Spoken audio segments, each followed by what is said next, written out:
Welcome to big TV. నేను మీ Lucky Lakshmi. Summer వచ్చేసింది. సమ్మర్ రాకున్న టైంలో కన్నా ముందే వచ్చేసింది. Feb ending, March starting. అసలు బయటికి వెళ్ళాలంటేనే భయం వేస్తుంది. బయటికి వెళ్తే సన్ స్ట్రోక్స్, లోపల ఉంటే ఎండ తక్కువ అని డెఫిషియన్సీ, అసలు ఏం చేయాలో అర్థం కాని పరిస్థితి.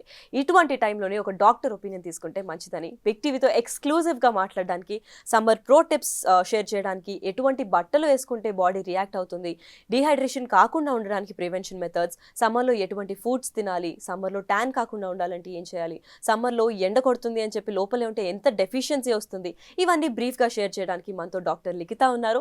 Doctor Likhitha also has a కొండాపూర్లో ఒక క్లినిక్ ఉంది. అంతేకాకుండా శ్రీ హాలిస్టిక్ హాస్పిటల్స్లో కూడా she is doing her practice. So ఇప్పుడు మనకి చాలా ఎక్స్క్లూజివ్గా సమ్మర్ టిప్స్ షేర్ చేయడానికి, డీహైడ్రేషన్ ప్రివెన్షన్ మెథడ్ షేర్ చేయడానికి మనతో ఉన్నారు. నమస్తే అండి. ఇప్పుడు సమ్మర్ వచ్చేసింది కాబట్టి మెయిన్గా మీరు చెప్పినట్టు ఎండలో వెళ్ళకుండా డెఫిషియెంట్ అవుతున్నారు అని చెప్పారు.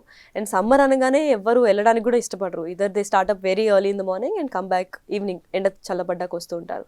అండ్ సమ్మర్లో తీసుకోవాల్సిన టిప్స్ ఏంటి? అసలు ఇండియన్ స్కిన్ టోన్స్ ఇంకా ఎక్కువ ట్యాన్ అయిపోతూ ఉంటారు. బయటకు వెళ్తే ట్యాన్ అనే బాధతో వాళ్ళు విటమిన్ అది వస్తుందని కూడా మర్చిపోతూ ఉంటారు సన్ వల్ల. అండ్ దానిలో డిహైడ్రేషన్ ఎక్కువగా అవుతూ ఉంటుంది. అండ్ పేషెంట్స్ కూడా చాలామంది, పిల్లలు కానివ్వండి లేదంటే పెద్దవాళ్ళు కూడా సమ్మర్లోనే ఎక్కువ ఇల్ అవుతూ ఉంటారు. అది దేనివల్ల అంటారు? సో సమ్మర్ మనం చిన్నప్పుడు ఉన్నట్టు ఇప్పుడు లేదు.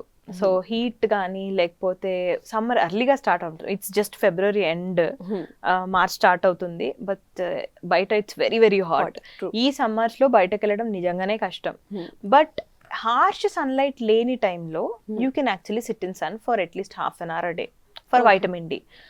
అదర్వైజ్ సమ్మర్ టిప్స్ అంటే మనకి ఎలా ఉంటుందంటే wear loose and cotton clothes, కొంచెం డీహైడ్రేషన్ ప్రివెంట్ చేయడానికి.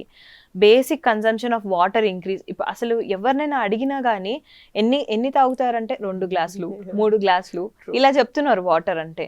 సో డెఫినెట్గా ప్రాపర్ క్వాంటిటీ ఇంటేక్ లేకపోతే ఆ హై టెంపరేచర్స్ బయట వల్ల బాడీలో నుంచి ఉన్న కంటెంట్ అయితే ఇవాపరేట్ అవుతుంది కదా. So that causes dehydration and లో బ్లడ్ ప్రెషర్. దాని వల్ల కళ్ళు తిరగడము, సన్ స్ట్రోకులు రావడము ఇలాంటివి అవ్వచ్చు.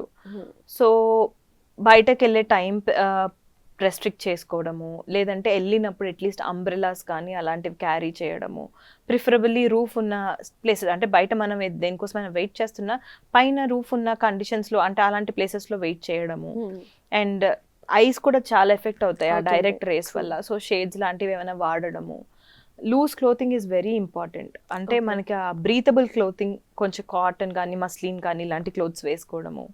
These all can prevent dehydration. Dehydration అయిన తర్వాత చాలా మందికి అది తెలియదు, ఫీవర్ అనుకుంటారు. ట్రూ. బాడీలో టెంపరేచర్స్, ఆ వాటర్ కంటెంట్ లేక చాలా స్పైక్ అయిపోయి ఫీవర్ ఫామ్ లో they present to hospitals. Sun stroke అంటాం. So proper hydration, cold showers చెప్తాం వాళ్ళకి. అంటే వేడి నీళ్ళతో చేయొద్దు, కోల్డ్ షవర్స్ చేయండి అని. మినిమం ఐవీలో ఫ్లూయిడ్స్ ఇస్తే కానీ వాళ్ళు రికవర్ అవ్వరు. అలాంటి స్టేజ్ బదులు we can actually prevent so many things. Okay, precautions తీసుకుంటే బట్ దెన్ ఇప్పుడు చాలా క్లైమేటికల్ చేంజ్ కూడా వచ్చింది కాబట్టి అసలు సమ్మర్ ఎప్పుడు స్టార్ట్ అవుతుంది, సమ్మర్లో వానలు పడుతున్నాయి, వానాకాలంలో ఎండలు వస్తున్నాయి కాబట్టి అసలు అన్ప్రిడిక్టబుల్ నేచర్ ఉన్నప్పుడు అటువంటి టైంలో తీసుకోవాల్సిన ప్రాపర్ ప్రికాషన్స్ ఏంటి? అంటే డైట్ వల్ల ఎటువంటి సన్ స్ట్రోక్ అన్నా అవాయిడ్ చేయొచ్చా, లేదంటే ఆ సన్ రేస్ అనేది ఎంత స్ట్రాంగ్గా వస్తున్నాయని చెప్పి అంటే జడ్జ్ చేయలేకపోతున్నారు. సో అది సమ్మర్ కావచ్చు, ఎనీ సీజన్. సో దానికి సన్ వల్ల సన్ స్క్రీన్ ఏమైనా అప్లై చేసుకోవాలా, లేదంటే ఇంకా ఏమైనా ఇతర కారణాలు ఉన్నాయా? సన్ స్క్రీన్ డెఫినెట్గా అప్లై చేసుకోవాలి మన హార్ష్ సన్లైట్ని ప్రివెంట్ చేయడానికి. అట్ ద సేమ్ టైం మనం వైటమిన్ డి డెఫిషియన్సీ ఉన్నప్పుడు we ask them not to apply sunscreen, at least మన స్కిన్ అబ్జర్వ్ చేసుకోవడానికి. బట్ ఈ హార్ష్ సన్లైట్లో definitely we need sunscreen that is also, అంటే ఒక 50 SPF పైగా యూవీఏ యూవీబీ ప్రొటెక్షన్ ఉన్నది అప్లై చేసుకుంటే బెటర్. అండ్ వాటర్ ఇంటేక్ అనేది, అంటే ఎనీ ఫార్మ్, అంటే నేను ఓన్లీ వాటర్ తాగలేకపోతున్నాను అని అంటారు, take some juice or lemon water, Electral water, coconut water, butter milk, take anything but increase your fluid intake. Okay, in intervals. ఒకటేసారి ఇట్లా లీటర్ తాగమని ఎవరని చెప్పాం కదా. సో టేక్ ఇట్ ఇన్ అంటే డివైడెడ్ పోర్షన్స్లో ఒక గ్లాస్ అలా తీసుకుంటే డైలీ 1 hourకి లేదంటే 1.5 hourకి అలా it will improve hydration a lot. Okay, అంటే మోస్ట్ ఆఫ్ ద పేషెంట్స్ ఏమైనా కంప్లైంట్ ఇస్తూ ఉంటారు, సమ్మర్లో టీ కాఫీస్ చాలా బ్యాన్ చేసాము అయినా కానీ డిహైడ్రేట్ అవుతుంటాం అంటారు. అసలు వేడికి టీ అండ్ కాఫీస్ చాలా వేడిని ఇస్తాయంటారు, అది నిజమేనా, లేదంటే అది ఎటువంటి ఇంపాక్ట్ చూపిస్తుంది? వేడి కాదు, they cause excessive urination. Okay. That drug has అంటే ఆ కెఫీన్ అనేది it causes excessive urination. So alcohol కూడా అలాగే Okay. It causes more urination. సో మనం బయట నుంచి తీసుకోక ఉన్నది కూడా బయటకు పోతుంటే what happens, we get dehydrated. Okay అందుకని we ask them to avoid tea and coffee అంతే. Okay since you told alcohol వల్ల డిహైడ్రేషన్ అవుతుంది, అది అందరికీ తెలిసిన ఫ్యాక్టే. బట్ దెన్ సమ్మర్స్ రాగానే అందరికీ గుర్తొచ్చేది if they are alcoholics or వాళ్ళకి మందు అలాంటివి ఏమైనా అలవాటు ఉంటే, ఇద్దరు ఊర్లో చూసుకుంటే కళ్ళు తాగుతూ ఉంటారు అండ్ దెన్ సిటీస్లో చూసుకుంటే బియర్స్ తాగుతూ ఉంటారు. అది తాగడం వల్ల ఏమైనా ఎఫెక్ట్ ఇస్తుందా, లేదంటే దే సే కూల్ అవుతుంది బాడీ అని, అది ఎంతవరకు నిజమంటారు? No you get more dehydrated. Okay alcohol, any form of alcohol, beer అన్న ఏదైనా, సి ఆ టైంకి వాళ్ళు తీసుకునే ఆ చిల్డ్ బియర్ మాత్రమే వాళ్ళకి గుర్తుంటుంది. సో కానీ దాని లోపల ఉన్న ఆల్కహాల్ కంటెంట్ వల్ల మనకేం డిఫరెన్స్ మారదు, అంటే దాని ఎఫెక్ట్ ఏం మారదు. బయట నుంచి చల్లగా ఉన్నది ఏం లోపలికి వెళ్ళి చల్లదనం ఏం రాదు. ఓకే మేబీ కళ్ళు అంటే ఇట్స్ న్యాచురల్ ఫార్మ్ కాబట్టి it might help a little, but that also అంటే it's a fermented form again. So alcohol content ఉంటే డెఫినెట్ గా it causes that same dehydration, దాని వల్ల సేమ్ సిమ్టమ్స్ వస్తాయి. Okay since lot of water intake తీసుకోవాలి అప్పుడు డిహైడ్రేషన్ని prevent చేయొచ్చు అంటున్నారు. కాకపోతే వాటర్ నుంచి కూడా చాలా ఇన్ఫెక్షన్స్ వస్తూ ఉంటాయి. ఇప్పుడు చాలామంది వర్కింగ్ విమెన్ కూడా ఆఫీస్లో ఒకలాగా ఉంటుంది వాటర్, అండ్ ఇంటికి రాగానే ఆ చేంజ్ కూడా వాళ్ళలో వాయిస్ చేంజ్ వస్తుంది, స్కిన్ పైన ర్యాషెస్ వస్తూ ఉంటాయి, అండ్ దానివల్ల కూడా వాటర్ తీసుకోకుండా ఆపేస్తూ ఉంటారు. ఎక్కడికి వెళ్ళినా వాటర్ ఇప్పుడు ఎందుకో అని, they prefer mineral water. So దానికి వాటర్ త్రూ కూడా ఏమైనా ఇన్ఫెక్షన్స్ వస్తూ ఉంటాయా, లేదంటే అది డిహైడ్రేషన్కి ఏమైనా ఇలా కాజ్ అవ్వడానికి ఛాన్సెస్ ఏమైనా ఉంటాయా? వాటర్ త్రూ డెఫినెట్గా ఇన్ఫెక్షన్స్ వస్తాయి. So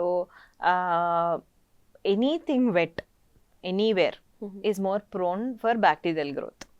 okay so stagnant water కండిషన్స్లో ఉన్నప్పుడు అలాంటి వాటిల్లో మనకి వాటర్ త్రూ ఇన్ఫెక్షన్స్ రావచ్చు. ఎక్కువగా ఈ స్టాగ్నెంట్ వాటర్ అనేది మనకి రెయినీ సీజన్స్లో వస్తుంది. సో అలాంటి టైంలో మనం stagnant water conditions and water వీళ్ళు ఎక్కడి నుంచి తీస్తున్నారు, ఎక్కడి నుంచి వస్తున్నాయి, అబ్జర్వ్ అయ్యేది భూమిలోకి ఎలాగ వస్తుంది, బోర్ వాటరా ఏంటి అనే దాన్ని బట్టి కూడా చాలా చాలా డిఫరెన్స్ ఉంటుంది వాటర్ ఇంటేక్ వల్ల. హైదరాబాద్లో ఒకలాగా ఉండొచ్చు, విజయవాడలో ఇంకోలాగా ఉండొచ్చు, ముంబైలో ఇంకోలా ఉండొచ్చు వాటర్. సో దానివల్ల ప్లేస్ చేంజ్ వల్ల డెఫినెట్గా ఎయిర్ క్వాలిటీ చేంజ్ అవుతుంది, వాటర్ క్వాలిటీ చేంజ్ అవుతుంది, డెఫినెట్గా మనకు పొల్యూషన్ లెవెల్స్ అన్నీ ఇంపాక్ట్ అవుతాయి కదా. సో వాటి వల్ల కూడా they will get infected. Mineral water తీసుకోవటం అనేది మనం చేయగలిగిన లీస్ట్ అంటే మన చేతిలో ఉన్న విషయం. We can't change the air quality in that place. So water quality అక్కడ లోకల్ వాటర్ కాకుండా వాళ్ళు ఎక్కడి నుంచి ఫిల్టర్ చేశారో అవన్నీ వీ డోంట్ నో, వాళ్ళు ఎలాంటి ఫిల్టర్స్ వాడారో we don't know. At least place change ఉన్నప్పుడు బాటిల్డ్ వాటర్ తీసుకోవడం అనేది సజెస్టబుల్.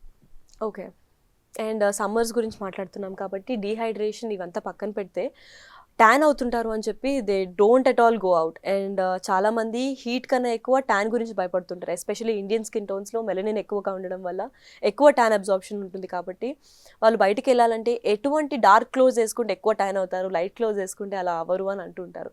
అది మిత్తా లేదంటే అది నిజం కూడా ఉంటుందా? ట్యాన్కి డార్క్ క్లోత్స్కి సంబంధం లేదు ఫస్ట్ థింగ్. కానీ డార్క్ క్లోత్స్ వేసుకోవడం వల్ల హీట్ అనేది ఎక్కువ ఉంటుంది. ఓకే అంటే సన్ నుంచి వచ్చే హీట్ అబ్జార్ప్షన్ ఎక్కువ ఉంటుంది. So light colour clothes are preferable in summer because ఆ హీట్ ఎక్కువ ప్రొడ్యూస్ అవ్వకుండా ఉండడానికి. అంతేగాని ట్యాన్కి దానికి సంబంధం లేదు. బట్ డెఫినెట్గా సమ్మర్ వల్ల వచ్చే ట్యాన్ని we have to prevent through sunscreen or anything only, or at least use umbrellas అలాంటివి యూజ్ చేయడము. అండ్ బయటకు అస్సలు వెళ్ళకుండా ఉండడం అంటే ఇట్స్ నాట్ పాసిబుల్. సో వెళ్ళినప్పుడు టేక్ సమ్ ప్రికాషన్స్ అంతే.